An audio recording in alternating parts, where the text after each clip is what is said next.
welcome back to my channel. My name is Brittany Bundles and welcome to our Sunday Chit Chat Q&A video. So if you are interested, be sure to give this video a big thumbs up. Please make sure that you are subscribed and let's get right into the video. So before I get into the video though, I do want to remind everyone, if you have anything that you would like to ask or just any, questions in general, feel free to leave them down below this video or contact me on any of my social media platforms. Follow me on Instagram, send me a DM there, send me a text message. I have my business line posted on my website. Contact me via email. My email is always linked below. Just contact me, ask me questions. You're not getting on my nerves. Someone recently sent me an email yesterday. She dropships with me and the email said something along the lines of, I hope that I'm not getting on your nerves. And no, you're not getting on my nerves. I appreciate the questions. I appreciate the emails. Feel free to keep the questions and emails coming. Feel free. You're not getting on my nerves. You're not annoying me. I appreciate it. So I just wanted to say that. So the first question, I kind of went ahead and I chose about 5 questions from my comments as well as from different social media platforms like, Instagram DMs. Some were text messages, some were messages on my Facebook. However, I don't keep Facebook Messenger download on my phone, so I periodically download it and check it throughout the week just because weird numbers tend to call me on Facebook Messenger and I haven't found out how to get that to stop. I mean, I know I can block certain people from calling, but I don't want random numbers just calling the Facebook Messenger, so I a lot of times uninstall it. So that's not the best method of contact for me on Facebook Messenger, just to let everyone know that. But I went ahead and I chose different questions from Messenger, from Instagram DMs, from my comments and text messages. And I'm just going to go ahead and read through them. So the first question is, when should I start my Christmas sale? It's all up to you. If you're asking, when am I going to start mine? I started mine, I think a few days ago. Today's Sunday. I started mine on Thursday or Friday of last week. And so I just started mine. I know some companies have started theirs December 1st.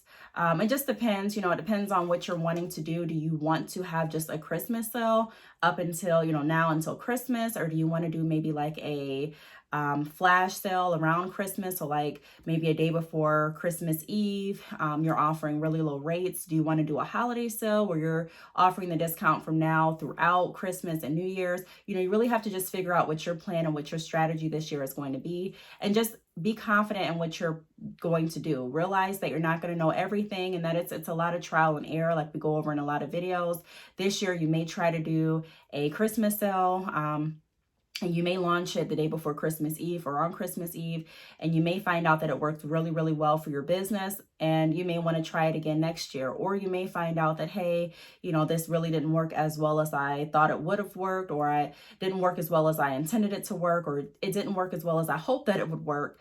And so next year I'm going to try something different. But be confident in what you're doing. There's really no right or wrong way to offer your sale. I mean, there's different things that I've learned along my journey and different, insight that I take from my experiences. But really, a lot of the success that I have is based on, like I said, trial and error, taking a look and seeing what my strategy is going to be, and figuring out a way to always become better every day, every year.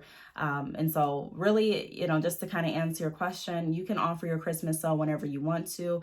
I started mine, like I said, a few days ago. If you are wanting to do a Christmas sale, I would probably get started with it now.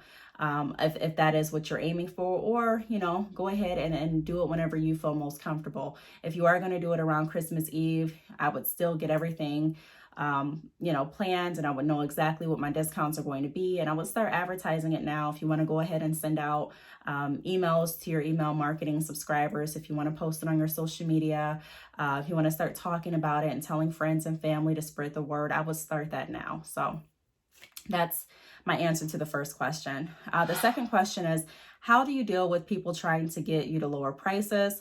So I've touched on this in other videos. You have certain customers are always going to be looking for the best price.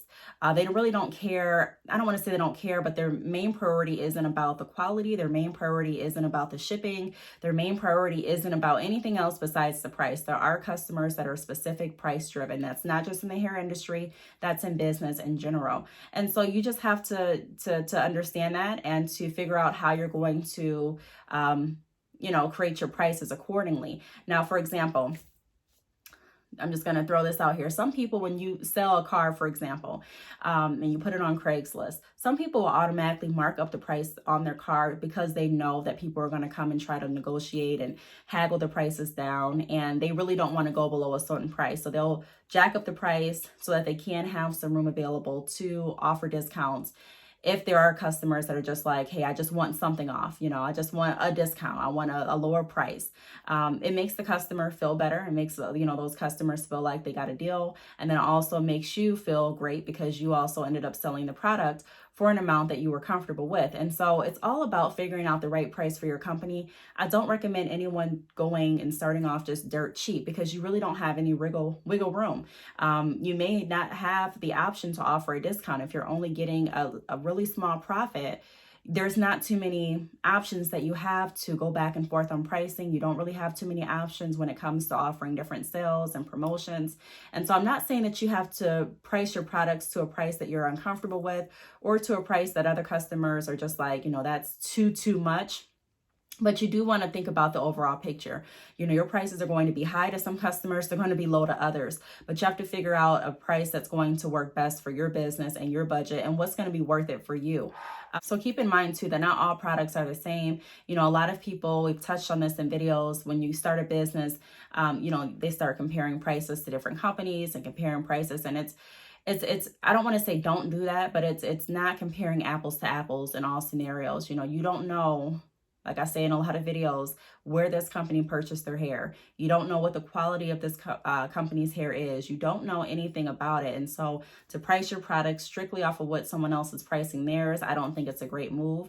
I think you should consider the quality of your product. I think you should consider your customer service. You should consider your accessibility, your reliability. Consider the whole value, the whole package of what you're selling, and you should price your products accordingly. A company that's selling raw hair and a company that's selling virgin hair, they're selling two different types of products. So their prices may not be identical. You have to start comparing products the right way. You know what I mean? If you are going to compare your pricing, like I said, make sure it's apples to apples. And it's really hard to do that because how are you going to do that? You can reach out and ask the company, hey, I'm trying to, mirror my prices to yours. What gray hair do you offer? And even still, that it's no guarantee that you're going to get the truthful answer. There's no guarantee, or a company may think, or be being told that they're offering this certain grade of hair, and they may not be. They may have a grade way below yours. So you just have to keep that in mind. And back to the question, what should you do if customers are trying to lower your prices? You can't control everything. You can't control a customer coming to you asking for a discount, but what you can control is how you're going to react. So you have the option of saying, hey, I appreciate, you visiting my website, you taking interest to my product or to my service. At this time, these are the prices. Please feel free to sign up for our mailing list and follow us on social media. That way, when we are offering a discount, you will be the first to be notified. So things like that, you don't have to just flat out say, no, this is my price. If you don't like it, bye. There's so many people that are very rude in business, and they conduct their business how they want to conduct their business. For me, I don't like to be rude because I don't want anyone being rude to me, and it's just no need for it. So I may not say just completely, no, this is my price. If you don't like it, bye. But I am going to say it in a way that's still direct. These are the prices. But I'm still going to give hope, so I'm not saying that my prices won't change. I'm not saying that I'm not going to offer discounts in the future, but I am saying that if you want to be notified of the discounts, and if you want to be notified of, when my prices are going to be lowered, then sign up here. Always think about how you can grow value to your customer and also your business. We're always wanting to get more people subscribed to our email mailing list. We're always wanting to grow, our website traffic visits. And so keep that in mind. It's not just a no, see you later, go shop with someone else. You don't want to be cocky in business. I'm telling you, like I say in a lot of videos, you can be doing great 1 week. You can be doing great 1 month. It does not mean that it's going to be the same consistency next month, and it does not mean that it's going to be the same consistency next year. So you never want to take any customer for granted. I'm not saying that you can't say no. I'm just saying there's a way to say no that can still provide value to your customer as well as your business. So, you know, how to deal with people trying to lower your prices. You deal with it. You deal with it accordingly, and you make sure, like I said, make sure that you're saying it in a way, whatever you decide to do, whether it's you're offering a discount or whether you're standing firm on your prices, you know, make sure that it's always a win-win. You know, it's not a no, it's just a not right now. I'm not saying I'm never going to offer a discount. It's just at this time, these are the next question is, should I sell my vendor? I get this question a lot of time. Like, I get this question so many times, over and over again. And I was thinking about making a whole dedicated video to this question. And so a few nights ago, I was recording in my car and it was very, very dark. So I got the audio of the recording, but I didn't get a visual for you all. So stick around towards the end of this video because I am going to be sharing the audio with you. The audio is about 7 minutes and it's going over questions that I would ask myself if I wanted to sell my vendor or if I was considering selling a vendor. And also just different things that you want to consider before you start to sell your vendor. And also things that you want to consider before you buy or purchase a vendor from someone. So stick around. I think I'm going to insert it towards the end of the video. But make sure that you watch the video through its entirety. That way you can hear my take on should you sell your vendor. The next question is, how can I collab with other business owners? So, you know, it depends on the industry that you're in. You do want to make sure on your social media that you're connecting with different people that are in your industry. So following different companies. For example, for me, I am a hair company. So I like to follow different people that are starting hair companies or different people that already have hair companies. And so I like to follow entrepreneurs in general. So what I would do is I would go ahead on my Instagram and make sure that I'm following people in my industry. I would make sure that I'm commenting under pictures or commenting under videos that specify or that are, you know, a direct correlation to my industry. Now, when I say comment under videos, I'm not saying you have to go there and, you know, go under someone's video and advertise your company. That's not what I'm saying. But I am saying just to kind of build a relationship and a rapport. There's a lot of people that go under people's videos and they try to advertise their company in a way that's really not appropriate in my opinion. You know, there's a time and a place for everything. If someone's selling cookies on, you know, YouTube and they're making a video about their cookies and then you go under the comment and you're like, hey, I'm selling cookies for half the price over at this website. Go check it out. Or I'm selling the exact same cookies, but I'm going to show you how to do it a better way. Or I'm selling the exact same thing, but it's going to get to you a lot faster than this company. Those type of comments are really inappropriate in my opinion. And a lot of times they go to spam. So I would be careful about how I'm commenting. I'm not saying comment in order to promote your business, but comment in a way that you are wanting to build a relationship, a firm relationship with that person, you know. And I'll make another video about that, but those are some of the things that I would do. And then also look on Eventbrite, take a look at some of the events that are happening in your area. So different pop-up shops or different workshops or just different events in general. There's some free events and there's also some events that cost money, but just putting yourself in an area where you can connect with more business owners, maybe making a blog, sharing different tips that you have, and then offering different business owners to send in their information to kind of collab with you. Or just asking, you know, going to a business website or a page and just asking, sending them an email and asking them if they'd like to collaborate with you. I've gotten emails from different companies that have asked me to collaborate with them and add them on my blog or add them here or do that here. And so you just have to figure out what works best for you. There are going to be some collaborations that you feel interested in, and there's going to be some collaborations where you're like, you know, hey, I appreciate the offer, but this is just, it doesn't align with my focus. It doesn't align with my goal or with my vision. And that's just business. There's nothing wrong with that. So you really have to figure out what's going to work best for you and decide to move forward with that. But those are just some of my tips on collaborating and just meeting other business owners. And also be aware and keep your eyes open to people just in your everyday life, you know, just in passing. There are so many people that are out to start conversations with you, whether they be little conversations in the store, whether it be a conversation when you're, you know, shopping or a conversation when you're going through the drive-through. But keep your business cards with you and start speaking about your business, start talking about your business. I'm not saying that you have to hold up the line and have an hour-long, you know, talk trying to sell all of your products, But I'm just saying, introduce yourself so that people can put a face to your business. When people see you, they correlate your business with it. And so if anyone else has any questions in the future, they'll think about you as their go-to. Or if they have a friend that may be interested in starting a business, they'll put your name in there as the as someone that they may want to connect with. So just be cautious and just look for opportunities everywhere that you go, through everyone that you meet. There's always a way to incorporate your business and also to talk about the benefits of working with you. Maybe it's not that person that you're going to be working with, but maybe that person is dating someone with a business, or maybe that person is married to someone with a business that may want to collaborate with you. You never know. But the first step is always carry your business cards and just look for opportunities no matter where you're at. And then the last question that I have is, do I have to be the face of my business? No, you don't have to. You don't have to be the face of your business. There's millions of businesses out there that don't use the owner's face for the face of their brand. You don't have to. I use my face as the face of my business because that's just what I decided to do. But if I decide to open another company, my face may not be the face of that brand. It just depends on what your vision is. So, really feel confident in what you want to do. And trust the process. Trust yourself. If you're like, you know what, I really don't want to be the face of my business, I don't want to be the face of my brand, that's your choice. I do recommend that even though if you decide not to be the face of your brand, you still put as much energy into your company. Just because your face isn't on it doesn't mean that you don't need to be a part of the company full force.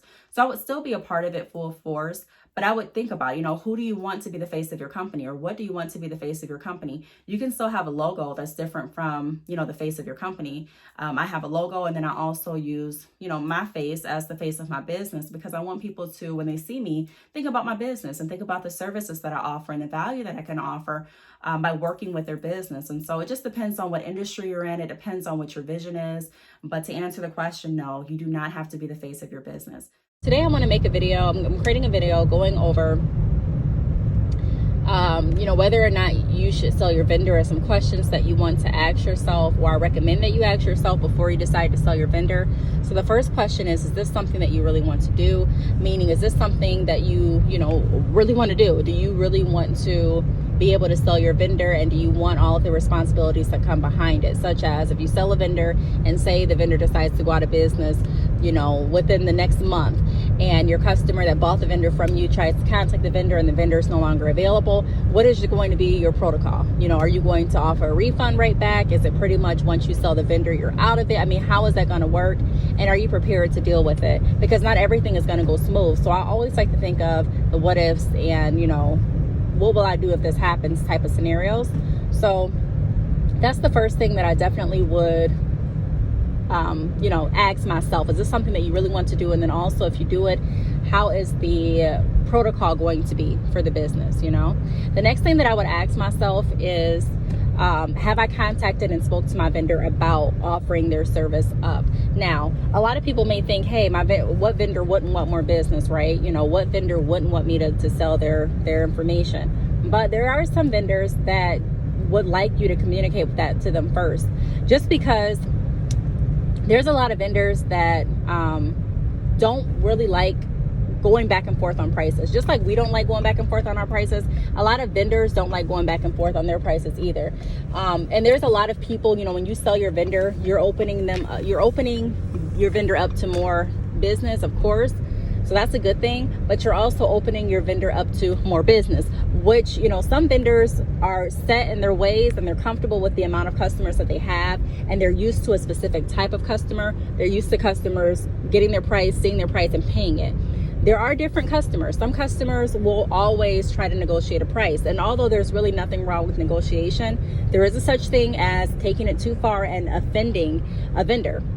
And, a vendor may decide, hey, I'm not going to work with this person. These are my prices. A vendor may just stop replying to you. There are vendors that will stop replying because they know the quality of their hair.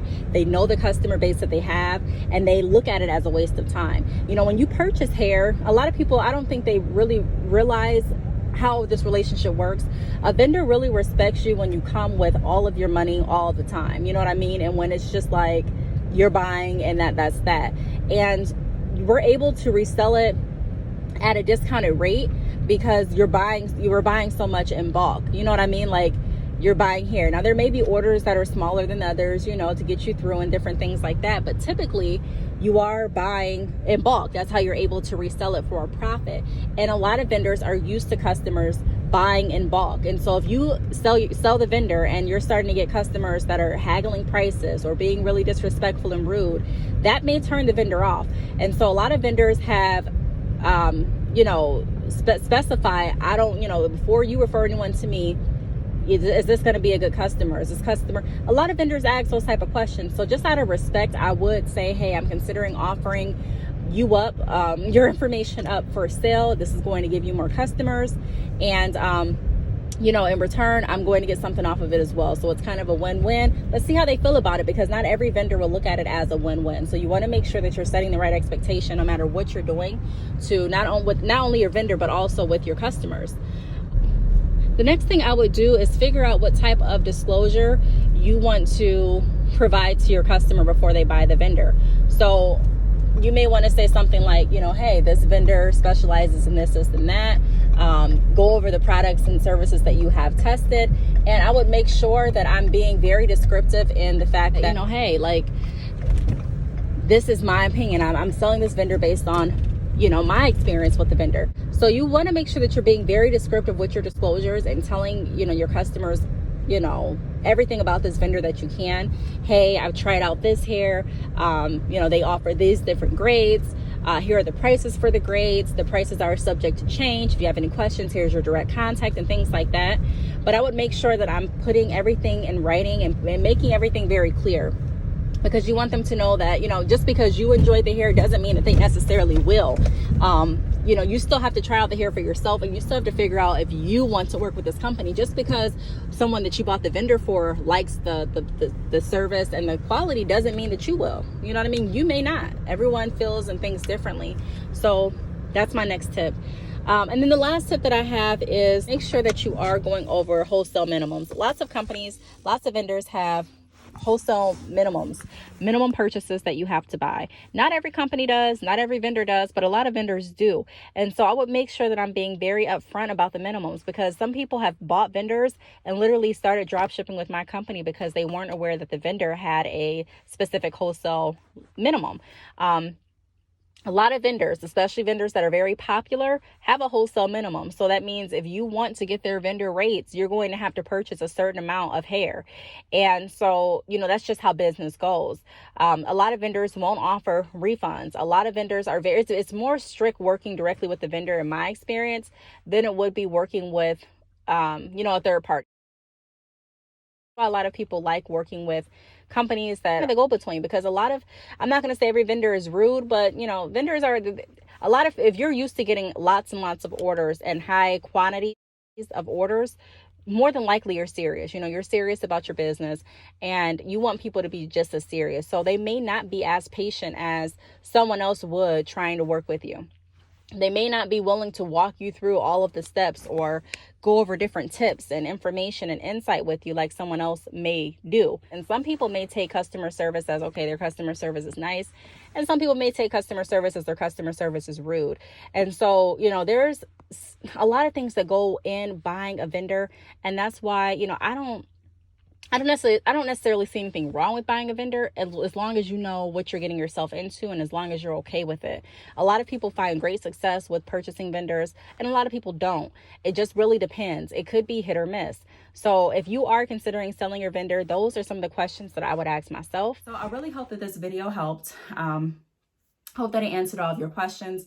If you have any other questions, like I said in the beginning of the video, feel free to reach out to me. You are not getting on my nerves. I'm not annoyed by the questions. I really enjoy them. Yeah, so thanks so much for watching. Make sure that you give this video a thumbs up if you have not already, and I will see you all in my next video. Bye.